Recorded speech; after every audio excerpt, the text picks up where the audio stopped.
우리는 세상을 살아갈 때에 가끔씩 기성세대와 그리고 또 그 젊은 세대 간의 갈등들을 많이 보게 됩니다. 그런데 가끔씩 우리 할머니 때나 할아버지 때 그리고 부모님 때에 젊은 사람들과의 세대 차이 때문에 이런 말을 가끔씩 할 때가 있습니다. 세상이 참 말세다 말세다. 한 번씩 들어보신 적 있으시죠? 근데 보통 그런 때가 언제냐라고 보면 행동이나 말, 복장의 마음이 안 들 때, 그럴 때가 많은 것 같습니다. 그런데 이 4,000년 전에 수메르 그 점토판에 보면 앞에 자막이 좀 빨리 나오긴 했지만 이렇게 했다고 합니다. 요즘 젊은 것들은 버릇이 없다. 4,000년 전에도 그런 세대의 갈등이 있었던 것 같습니다. 4,000년이 너무 멀다면 400년 전쯤에 소크라테스도 이런 말을 했다고 합니다. 요즘 아이들은 폭군이다. 부모의 의견에 반대하고 음식도 개걸스럽게 먹고 선생에게도 폭군처럼 군다. 미래가 암담하다. 그 세대 갈등인데 미래까지 굉장히 크게 걱정하는 것 같습니다. 미래가 암담하니까 사람들이 아이고 말세다 말세다 이렇게 관용적으로 표현하는 것 같습니다. 그런데 사람들이 말세라고 표현하는 그런 어떤 때를 보면 이런 경우도 있습니다. 이전까지 볼 수 없었던 큰 범죄, 정말 흉악한 범죄나 사건 사고가 일어나면 사람들은 그냥 관용적으로 정말 말세다 이렇게 이야기하기도 합니다. 또 어느 때 사람들이 또 상투적으로 그렇게 이야기를 합니까? 큰 자연재해가 일어날 때, 그렇지 않습니까? 여러분 코로나19 기간에도 아마 그런 이야기들을 하는 사람, 또 스스로도 아마 좀 그런 생각을 해본 사람들이 이 중에도 분명하게 있을 것 같습니다. 전 지구적으로 뭔가 큰 고통을 당하고 있는 그러한 시기에도 사람들 얼마든지 이런 이야기를 충분히 할 수 있는 것 같습니다. 여러분 2024년도를 살아가는 저와 여러분은 어떤 장면을 볼 때 말세다 말세다라고 느낍니까? 혹시 여러분의 자녀들, 남편, 아니면 주변 모습들 어떤 것에서 그것을 느끼는지 모르겠습니다. 그런데 오늘 우리가 읽은 이 요엘서 시대에 요엘서가 정확하게 언제 쓰여져 있는지는 잘 알 수가 없습니다. 그런데 이 요엘서 시대에 큰 엄청난 사건이 하나 등장합니다. 여러분 요엘서 1장부터 짧은 서신이기 때문에 1장부터 한번 읽어보시면 1장은 굉장히 어두운 장면으로 시작합니다. 영화로 치면 굉장히 디스토피아적인 그러한 장면으로 시작하는데요. 우리 짧은 영상을 한번 잠깐 보도록 하겠습니다.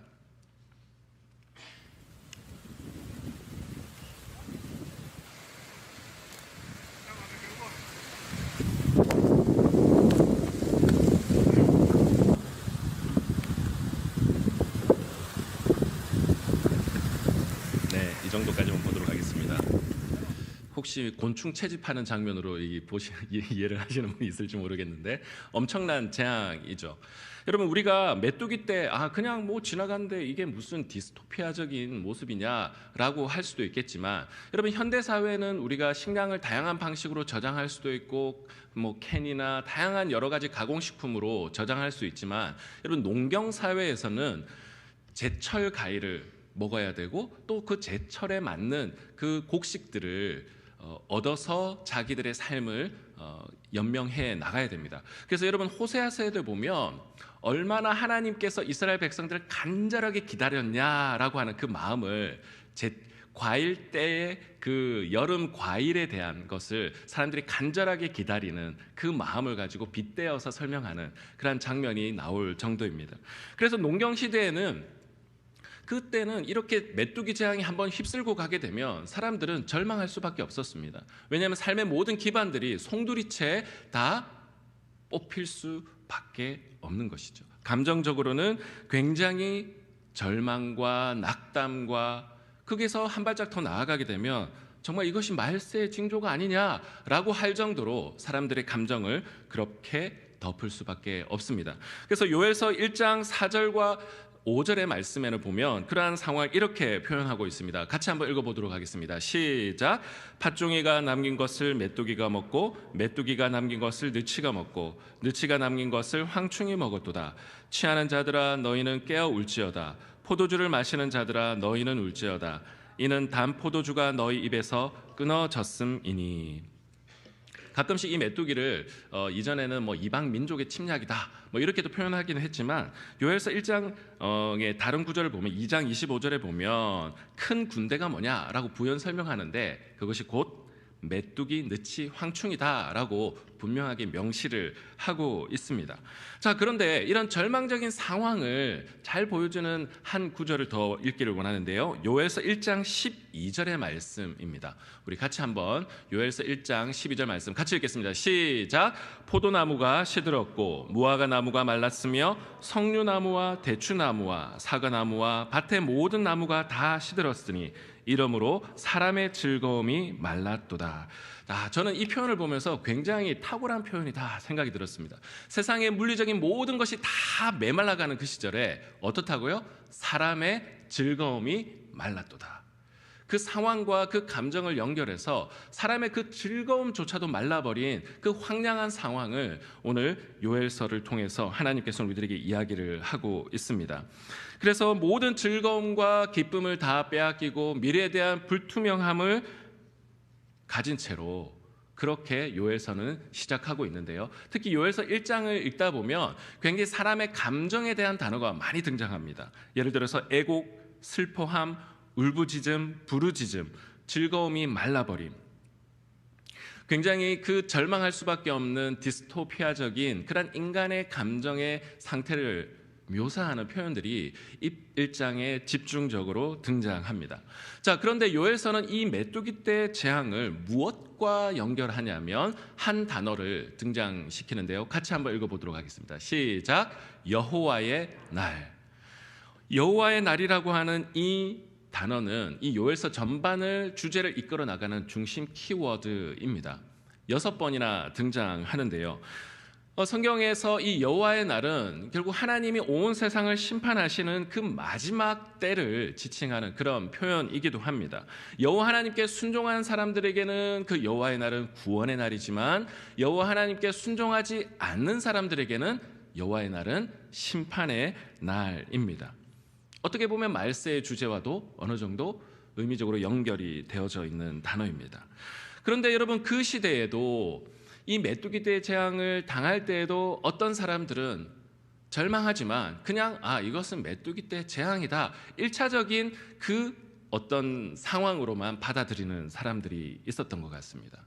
성경에 보면 오늘 성경에 보면 이 여호와의 날이 선포되어졌을 때 이렇게 행동하는 사람들이 있었던 것 같습니다. 요엘서 2장 13절의 말씀 같이 한번 읽어보도록 하겠습니다. 시작. 너희는 옷을 찢지 말고 마음을 찢고 너희 하나님 여호와께로 돌아올지어다. 자, 마음을 찢으라고 하는 그 앞에 무엇을 찢는다라는 것을 꼬집고 있습니까? 옷을 찢지 말고. 옷을 찢는다라고 하는 건 뭡니까? 종교적으로 볼 때 내가 하나님 앞에 회개합니다라고 하는 일종의 퍼포먼스인 것이죠. 그런데 여러분, 옷만 찢는다고 해서 실제로 마음이 회개했다라는 것을 보장해 줍니까? 어떻습니까? 겉으로는 사람들에게 내가 옷을 찢는 행위를 통하여서 나는 회개합니다, 어떻게 보면 보여줄 수는 있는 것이죠. 메뚜기 떼 재앙을 당하면서도 그냥 옷만 찢는 신용을 할 수 있어요. 그러나 마음 가운데는 그냥 메뚜기 떼 재앙이구나, 그러나 하나님 앞에 내가 회개하는 신용 정도 해볼까? 이 정도로도 반응할 수 있다는 것이죠. 그런데 하나님께서는 이 메뚜기 떼 재앙을 그냥 메뚜기 떼 재앙으로 볼 것이 아니라 여호와의 날이라고 하는 이 주제와 연결해서 너희들이 하나님 앞에 나와야 된다, 이렇게 이야기를 하고 있습니다. 그래서 옷을 찢는 행위가 아니라 무엇을 찢으라고요? 마음을 찢고 여호와 하나님 앞에 나오라 이야기를 하고 있습니다. 그래서 요엘서 2장 12절에는 하나님께서 이렇게 이야기하고 있는데요. 같이 읽겠습니다. 시작. 여호와의 말씀에 너희는 이제라도 금식하고 울며 애통하고 마음을 다하여 내게로 돌아오라 하셨나니. 무엇을 다하여요? 마음을 다하여. 여러분, 사람이 어느 때에 마음을 다하고 진심으로 바뀌게 됩니까? 인생의 위기와 그리고 코너에 몰리게 되면 사람은 마음을 다할 수밖에 없습니다. 요엘 선지자 시대의 사람들은 이 낙심하고 낙담할 수 있는 코너에 몰리는 이 메뚜기 떼 재앙을 당하면서 어쩌면 마음이 활짝 열리게 되고 하나님께 더 진심을 다하여 갈 수 있는 기회가 있었습니다. 그러나 어떤 사람들은 그 기회가 있었음에도 불구하고 옷 정도만 찢는 그냥 종교적 퍼포먼스만을 하는데 그쳤던 사람들이 있었던 것 같습니다. 그래서 하나님은 그것을 콕 집어서 이야기하시면서 마음을 찢어라, 마음을 다하라, 주님께서 우리들에게 이야기를 하고 있습니다. 여러분, 우리도 삶을 살아갈 때 크고 작게 인생의 위기를 경험하지 않습니까? 여러분, 혹시 그때에 하나님 앞에 그냥 옷 정도 찢는 정도의 그냥 신용 정도 하면서 신앙생활하고 있지는 않는지 우리의 모습을 돌아보았으면 좋겠습니다. 인생의 위기가 찾아올 때 하나님은 우리가 마음을 다하기를 원하시고 옷만 찢는 것이 아니라 마음을 찢고 주님 앞에 나오기를 원하시는 줄로 믿습니다. 그러한 하나님 앞에 그렇게 반응하시는 저와 우리 모든 성도님 되시기를 주 예수 그리스도의 이름으로 축복합니다. 그런데 그 재앙을 하나님이 우리를 이끌어 나가시는 하나님의 메시지와 인도하심으로 인식하고 바라보는 사람들은 그 재앙을 재앙으로 직시합니다. 이전에 한국 드라마 중에 스토브 리그라고 하는 드라마가 있었습니다. 혹시 보신 분 있으십니까? 야구 좋아하시는 분들은 굉장히 열광적으로 좋아했던, 저도 너무 재밌어가지고 한 큐에 막 어깨 두드려가면서 봤던 기억이 나는데요. 거기 한 에피소드가 등장합니다. 신인 투수가 있었는데 이 투수가 입스라고 하는 것에 빠졌습니다. 그게 뭐냐 하면 두려운 마음이 자신을 지배해서 원하는 그곳에 스트라이크 존에 공을 던지지 못하고 계속 주변부에 공을 던지는 일종의 자신이 공을 컨트롤하는 상황이 아니라 두려움이 자신을 지배해버린 그 상황에 빠져버린 바로 그것을 입스에 빠졌다라고 이야기를 합니다. 자, 그런데 이 신인 투수가 원래 잘하는 친구인데 계속해서 볼만 던지고 스트라이크 존에 못 던지는 거예요. 왜냐하면 스트라이크 존에 던졌다가 홈런 맞을까 봐, 안타 맞을까 봐 두려움에 빠진 것이죠. 그래서 감독과 코치들이 회의를 하고 영상을 분석하다가 한 가지 처방을, 특단의 조치를 내립니다. 경기를 하면서 삼진을 맞든지 삼진을 하든지 아니면 홈런을 맞아라, 마음껏 던져라, 그렇게 처방을 하게 됩니다. 그래서 감독은 이 투수가 안타도 맞고 홈런도 맞는데도 빼지 않고 계속 던지게 합니다. 그런데 그 홈런을 맞고 안타를 맞는데 주변의 운영진들이 좋아하는 거예요. 막 좋아하면서 뭔가 이제 됐다라는 표정을 짓고 있으니까 옆에 상대방 에이전트가 아니 지금 홈런을 맞고 안타를 맞고 있는데 왜 웃느냐, 그렇게 질문을 하니까 이렇게 대답을 합니다. 이제 스트라이크 존으로 공을 던질 수 있게 되었네요. 스트라이크 존으로 공을 던졌기에 안타도 맞고 홈런도 맞는 것이 아닙니까? 스트라이크 존으로 던져야 삼진도 잡을 수 있는 것이 아닙니까? 라고 이렇게 대답을 합니다. 저는 이 구절을, 이 대사가 요엘서 버전으로 이렇게 저는 느껴졌습니다. 재앙을 재앙으로 인정하면 홈런도 맞겠지만 결국 회개도 할 수 있는 것이 아닌가.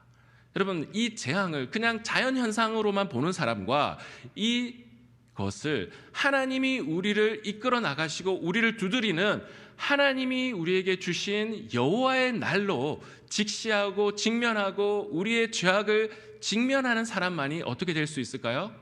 회개할 수 있는 거예요.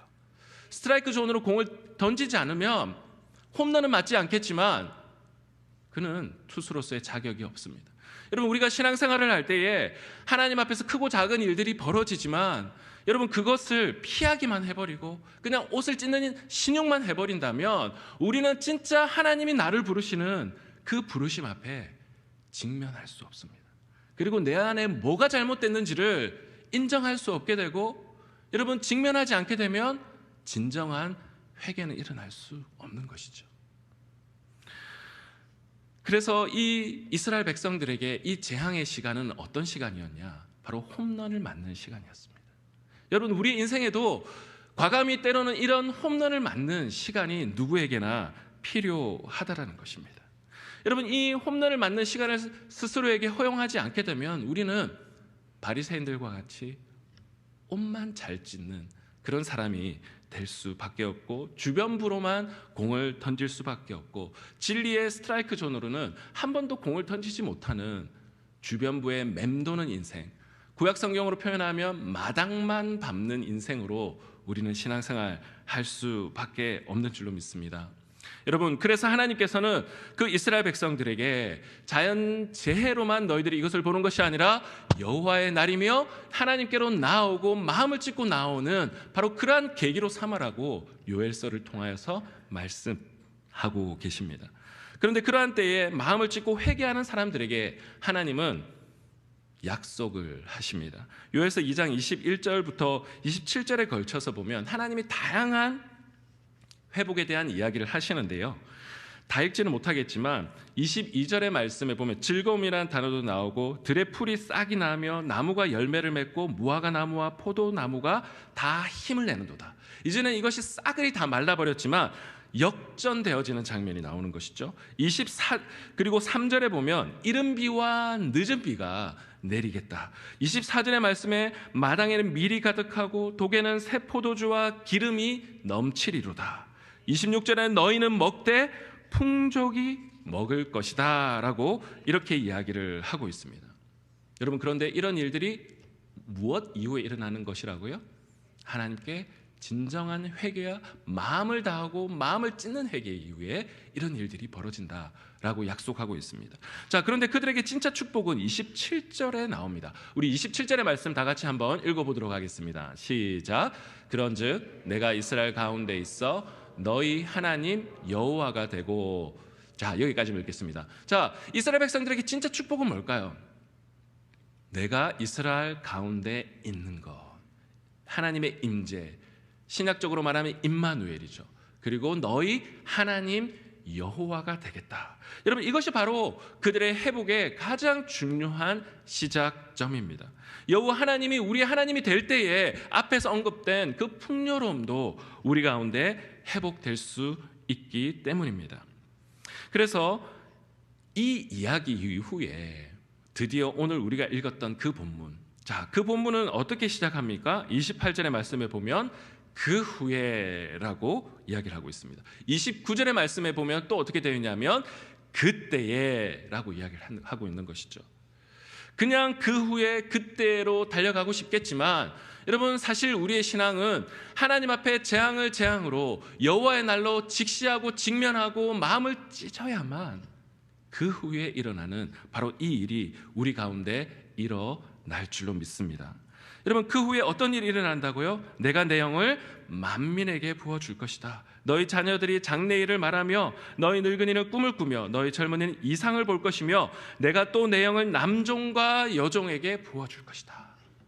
자, 그런데 이 성경의 말씀을 신약의 그리스도인들은 어떻게 해석했는지를 우리 사도행전의 말씀을 보면 우리는 알 수가 있습니다. 사도행전의 말씀에 보면 오순절 다락방에서 제자들과 주님을 따르는 무리들이 무엇을 했습니까?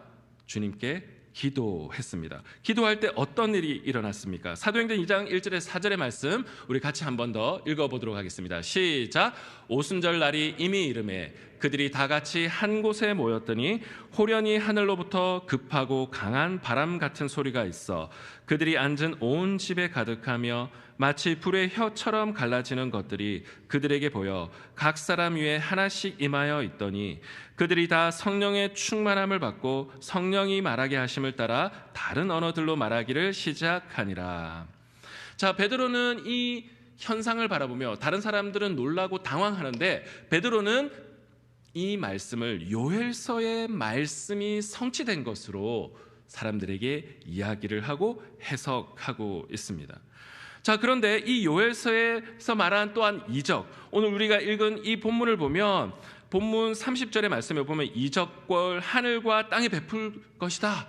자, 이러한 일들이 이미 예수 그리스도 안에서 시작되었고 일어나고 있다라고 베드로는 이 요엘서의 말씀을 해설하고 있습니다. 자, 그런데 이러한 일들이 벌어지기 전에 선행되었던 일들이 무엇입니까? 사도행전 1장 14절에 보면 이런 표현이 나옵니다. 제자들은 마음을 같이하여 오직 기도에 힘쓰더라. 마음을 다하여, 마음을 같이하여 오직 기도에 힘쓰더라. 이 일들이 있었을 때에 요엘서 말씀에 의하면 그 이후에처럼, 그리고 이 기도의 사건이 일어난 이후에 바로 이러한 요엘서의 말씀이 사도행전의 역사 가운데 일어났다라는 것입니다. 여러분, 근데 사도행전 역사를 읽어보면 그냥 이것이 그 방언을 하고 이런 어떤 신비한 일들이 일어나는 거기에만 멈추는 것이 아니라 이제 거기서부터 시작입니다. 그 일 이후에 어떤 일이 벌어집니까? 그들이 회개한 이후에 무슨 일이 벌어집니까? 성전 미문에 앉은 그 앉은뱅이를 나사렛 예수 그리스도의 이름으로 일으킵니다. 하나님과 회복된 그 이후에 공회 앞에 선 제자들은 이전에는 위축되었지만 공회 앞에 담대하게 예수가 그리스도라고 선언합니다. 그리고 하나님으로부터는 그 참된 풍요로움을 맛본 그 이후에 제자들은 서로의 것을 유무상통하며 나누어지는 역사가 일어납니다. 복음을 경험한 그 이후에 스데반 집사는 어떻게 했습니까? 복음을 위하여 천사의 얼굴을 하며 그 순교의 순간에도 주님을 바라보았습니다. 그 주님을 바라본 그 스데반의 얼굴을 바라보며 그 옆에 있었던 바울도 충격을 얻을 것입니다. 다메섹 도상에서 주님을 경험한 그 이후에 바울은 어떤 사람이 되었습니까? 진정으로 회개하고 온 세상을 향한 이방인을 향한 복음의 사도가 되었습니다. 여러분, 이 모든 일들이 바로 하나님께 참으로 회개하고 마음을 찢고 하나님 앞에 마음을 다하여 전심으로 기도하고 하나님의 능력을 받은 그 이후에 일어난 일들입니다. 사도행전은 바로 그 능력을 받은 사람들이 그 이후에 어떠한 하나님의 일들을 행하는지를 웅장하게 보여주는 드라마틱한 일들이 바로 사도행전의 그 스토리 라인입니다. 여러분, 이 말씀을 우리의 삶에 어떻게 적용할 수 있을까요? 여러분, 우리도 요엘서의 그 시대처럼 메뚜기 때 재앙과 같이 우리의 삶을 송두리째 뒤흔드는 사건과 사고를 우리의 삶 가운데 경험할 때가 있습니다. 지금도 아마 이 자리에서 그러한 어려움과 마음을 졸이고 낙담하고 낭망하는 마음으로 어떻게 보면 즐거움이 말라버린, 삶의 기쁨이 말라버린 그러한 경험을 하며 삶을 살아가시는 분들도 이 땅 가운데 지금 이 자리에 있을 것 같습니다. 그런데 하나님은 바로 그러한 때에 그냥 그것을 단순히 인간적인 재앙만으로 바라보는 것이 아니라 여호와의 날, 여러분, 여호와의 날은 무엇입니까? 주님의 이름을 부르는 날입니다. 여호와 하나님의 이름을 부르도록 하는 날입니다. 오늘 말씀해 보십시오. 32절에 누구든지 여호와의 이름을 부르는 자는 무엇을 얻을 것이라고요? 구원을 얻을 것이라. 여러분, 오히려 그 재앙의 때에 내 마음이 바닥치고 감정이 메마르고 삶이 바닥을 치는 그 순간에 하나님은 여호와의 날을 선포하십니다. 근데 여호와의 날은 하나님을 따르고 부르짖는 자에게는 구원의 날입니다. 그러나 여호와 하나님의 이름을 부르지 않는 자에게는 심판의 날이 되는 것이죠. 그 선택은 우리에게 있습니다. 그래서 하나님은 선지자를 통해 누구든지 여호와의 이름을 부르는 자는 구원을 얻을 것입니다 라고 선포하고 선언하고 그들에게 회개를 촉구하고 있는 것입니다. 말씀을 정리하도록 하겠습니다. 여러분, 하나님의 그 섭리에 민감하고 그 하나님의 섭리의 마음을 열고 살아가는 사람은 그 인생의 위기의 순간에 여호와의 이름을 부르게 됩니다. 그냥 옷을 찢는 그 신용이 아니라 마음을 찢는 그 행위를 가지고 여호와의 이름을 부르게 되는 것이죠. 마음을 찢고 부르는 그들에게 하나님은 다시 한번 하나님의 능력을 회복시켜 주십니다. 성령의 충만함을 받은 그 이후에, 기도로 충만함을 받은 그 이후에, 말씀의 충만함을 받은 그 이후에 하나님은 사도행전에 나타난 그 역사를 우리를 통하여서도 일으켜 나가기를 원하시는 줄로 믿습니다. 여러분, 혹시 오늘 지금 우리에게 맡은 그 직분들, 지난주에 우리가 임직식을 했는데요. 이제 임직식을 통해서 임직하신 분들이 계실 텐데 두려움이 있으십니까? 오히려 그때 하나님 앞에 기도하시고 하나님의 능력을 받은 그 이후의 이 일들을 감당하신다면 넉넉히 우리에게 그 일들을 감당하게 하실 줄로 믿습니다. 여러분, 메뚜기 재앙을 통해 즐거움이 메말라 버렸지만 여호와 하나님께 기도하고 주님을 만나고 충만함을 경험한 사람들은 그 이후에 오히려 하나님은 물된 동산같이 그 즐거움을 말라버린 그거 우리의 마음에 다시 한번 즐거움을 회복시켜 주시고 은혜의 강을 우리에게 흘려보내시고 생수의 강이 우리의 배에서 차고 넘치는 것을 경험하게 하실 줄로 믿습니다. 여러분, 그 이후에 하나님을 만난 그 이후에 주님께 간절히 나아간 그 이후에 능력과 즐거움과 기쁨과 주님을 찬송하는 것을 회복하고 넉넉히 주님의 일을 감당하시는 저와 우리 모든 성도님 되시기를 주 예수 그리스도의 이름으로 축복합니다. 우리 같이 찬양 한 곡 드리고 주님 앞에 나아가기를 원하는데요, 마음이 상한 자를 고치시는 주님, 이 찬양 고백 드릴 때에 하나님, 나에게 하나님의 충만한 은혜를 허락하여 주십시오. 자유케 하는 은혜를 경험하게 하여 주십시오. 하나님의 은혜에 목이 마릅니다 라고 우리 하나님 앞에 간절한 마음 담아 기도하는 마음으로 고백하기를 원합니다.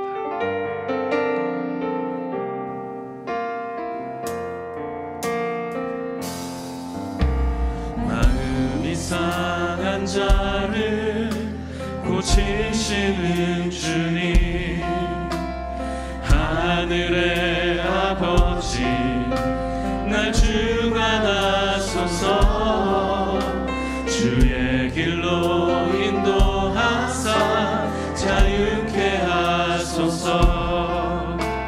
새 일을 행하사 분케 하소서.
합심하여서 기도하며 나아가길 원합니다. 우리가 첫 번째 기도할 때에 하나님, 내 삶의 고난과 어려움과 인생의 크고 작은 일들이 내 삶을 뒤덮고 있습니다. 메뚜기 재앙같이 내 삶을 뒤덮고 있습니다. 하나님, 그 절망하는 그 순간에 여호와 하나님께 부르짖으며 주의 이름을 부르는 자는 구원을 얻으리라 말씀하신 그 주님의 말씀을 의지하며 나아가길 원합니다라고 믿음으로 선포하길 원합니다. 또한 두 번째 기도할 때에 하나님, 우리 안에 주님을 경험하고 만날 때 우리에게 능력을 회복시켜 주시옵소서. 내 남종과 여종에게 하나님께서 기름 부으시사 성령의 능력을 허락하셨던 것과 같이 주의 일을 감당할 수 있는 능력을 우리에게 더해달라고 이 시간에 주여 한 마음 외치고 간절한 마음으로 주님 앞에 기도하며 나가길 원합니다. 주여, 주님, 그렇습니다. 하나님, 우리 인생 가운데 고난을 경험하고 인생의 재난을 경험할 때마다 그것을 아버지 하나님이 1차적인 그냥 아버지 하나님 재난으로만 바라보는 것이 아니라 여호와의 날로 바라볼 수 있도록 인도하여 주시고, 여호와 하나님이 우리를 부르시는 여호와의 날이며 아버지 하나님 악한 자들을